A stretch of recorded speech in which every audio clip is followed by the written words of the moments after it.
এবার মুর্শিদাবাদের ইসলামপুর রানীনগর বিধানসভাতে কংগ্রেসের দাপটি নেতা অধীর রঞ্জন চৌধুরী এবং ব্লক কংগ্রেস নেতৃত্ব এবং জলঙ্গি ব্লক নেতৃত্বরা উপস্থিত হয়েছেন আজকের এসআইআর প্রতিবাদ সভা নিয়ে।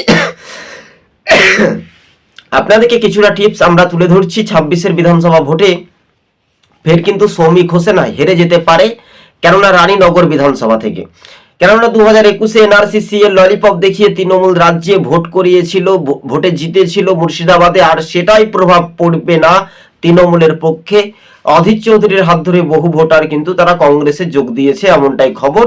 কেউ পতাকা যদি হাতে সামনাসামনি না যদি মঞ্চে নিতে পারে, তাহলে তারা কিন্তু সভা মঞ্চে লোক হয়েছে বলাই যেতে পারে, কিন্তু শাসক দলের মাথা থেকে ব্যথা যন্ত্রণায় ছটপট করতে শুরু করে দিয়েছে। অধীর চৌধুরী স্পষ্টভাবে বলেন যে মুর্শিদাবাদের পুরনো ঘর কিন্তু কংগ্রেস তারা ফিরে পেতে চলেছে।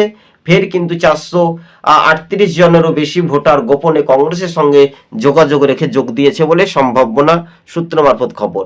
তবে এমনটাই আবির্ভাব আমরা দেখতে পাচ্ছি। ধন্যবাদ দর্শক বন্ধুগণ। সবুজবঙ্গ নিউজ।